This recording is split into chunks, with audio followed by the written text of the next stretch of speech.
মন খারাপ তো তখনই হয় যখন অনেক কষ্ট করার পর ওই খুব জোর 5টা 6টা 20টা 25টা ভিউ আসে তখন। আর কি বলবো, আর যখন বিনা কষ্টতে বা বিনা খাটনিতে ভিডিও পোস্ট করার পর কোনো ট্যাগ হ্যাশট্যাগ বা যাই বলো না কেন, থাম্বনেল কিছু না লাগানোর পরও যখন লাখে ভিউজ যায় তখন কি আনন্দ হয় তার মানে বলার নাই। তো এখনকার দিনে না খাটনির মূল্য কেউ দেয় না।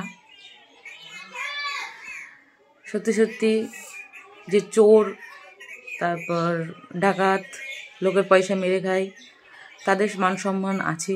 আর যারা সত্যি আদতেই ভদ্র তাদের মান সম্মান বা সম্মান আর কেউ তেমন দেয় না। তো সত্যিই যুগ পাল্টে গেছে, তার সাথে সাথে সব কিছুই বদলে গেছে। যে সত্যিই মানে মূল্য পাওয়ার যোগ্য তাকে মানুষ কেউ মূল্য দেয় না, আর যে মূল্য পাওয়ার অযোগ্য তাকে মানুষ মূলধন সবই দিয়ে দেয়। আশ্চর্য, আমরা যে কোন যুগে, কলিযুগে বাস করছি, কোন যুগে নয়, তা একদম মানে কি বলবো, ঘোর কলিতে চলে এসেছি। হয়তো আমাদের পরে আরও আমাদের মানে বাচ্চা কাচ্চার জেনারেশনে যে কীরকম কী হবে কে জানে, আমরা তো এই নিয়েই চলছি। তো দেখো, আমি এইদিকে না হলেও ওই বছর থেকে ধরো ভিডিও আপলোড করা শুরু করেছি। যাই মা, ভিডিও আপলোড করা শুরু করেছি। তো খুব খেটেছি, রাত্রি জেগে জেগে খুব খেটেছি, তারপরেও ভিউজ আসেনি। আর এই হেন দিনে মানে মানে রাগ করে অ্যাকচুয়ালি ছেড়ে দিয়েছি আমি ভিডিও করা। তাও মাঝে সাঝে 2-1টা আমি আপলোড করি শখের বসে। তো তখন দেখো এই পরশুতে আপলোড করেছি, তো দেখছি দিব্যি 60-এর উপরে ভিউ চলে এসছে। আর এর আগে কত কিছু লাগালাম ভাই, ট্যাগ, ডেসক্রিপশন, তারপরে থাম্বনেল, ভিউজের কোনো বালাই নাই। সেই 20-25, তাহলে বলো, সবাই যে বলে কষ্ট করলে তার বলে কেষ্ট মেলে, বা পরিশ্রম করলে তার সঠিক মূল্য অবশ্যই মেলে, তা কই মেলে ভাই, কই মেলে? যাই হোক, সবাইকে গুড মর্নিং জানাচ্ছি। এখন সকাল সকাল বলতে কি 10টা-11টা বাজে। তো বাইরে ভীষণ কুয়াশা, ওই জন্য আমি বেরোতে পারিনি। আর এই যে মশারি দেখতে পাচ্ছ, তার মানে আমি বিছানাতে এখনও আছি। তো এই বেরোবো, আমার মা ডাকছে। তো চলো দেখতে থাকো আর পাশে থেকো, কেমন? হ্যালো এভরিওয়ান, সবাই কেমন আছো? আশা করি সবাই ভালো আছো। তো আজকে ভাবছি আরেকটা নতুন ব্লগ আপলোড করব। তো মায়ের বাড়ি এসেছি, তো সেখান থেকেই ধরো ভাবলাম করি, কেননা ওখানে তো সময় নেই।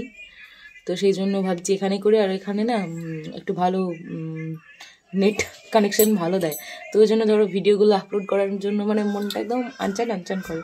কিন্তু অ্যাকচুয়ালি ভিডিও করার না থাকলে আমি কোথায় থেকে আপলোড করব বলো? তো সেই জন্য আজকে এখন বিকেলবেলা 4-4:30 বাজে আই থিঙ্ক। তো ভাবছি এখন থেকেই স্টার্ট করি ব্লগটা, কালকে বিকেলের দিকে হয়তো দেব। আমি সন্ধ্যা 7টার পরেই দিই ব্লগ। তো তোমরা সবাই পাশে থেকেও আমায় সাপোর্ট করো, আর কিছু বলার নেই। আর হ্যাঁ, অবশ্যই আমিও সবাইকে সাপোর্ট করবো একদম। তো চলো আমার ব্লগটা দেখতে থাকো। টাটা, টাটা বলাটা ঠিক না, তো চলো। আমার বড়দা বলছে গাইজ, মানে ও কম বেশি দেখে শুনে মানে শিখে নিয়েছে, যদিও বা সে একটু অ্যাবনর্মাল। তো যাই হোক, দেখতে থাকো। গ্রামে বাড়ি করার এই সুবিধা, কি টকটক করছে লাল শাক আর ভাতে মেখেছি, তা কি টকটক করছে। আর আমরা এ থেকে বাজার থেকে কিনে নিয়ে আসি, সেই শাকের মানে রং কালার কিছুই থাকে না, হ্যাঁ একদম ফ্যাকাশে ফ্যাকাশে লাগে। আর এখন দেখো আমি শাক খাচ্ছি, কি লাল টকটক করছে।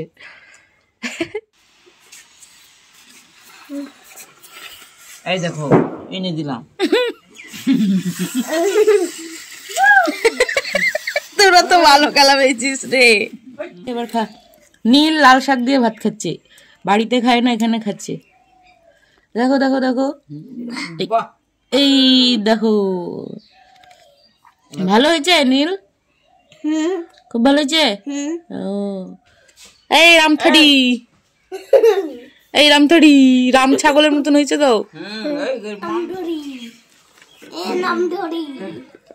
কুসুম খাবে নাকি ডিমে?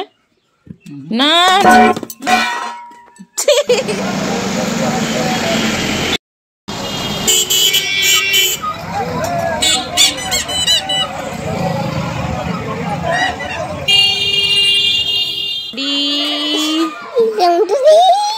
ও রামতড়ি কি কুয়াশা।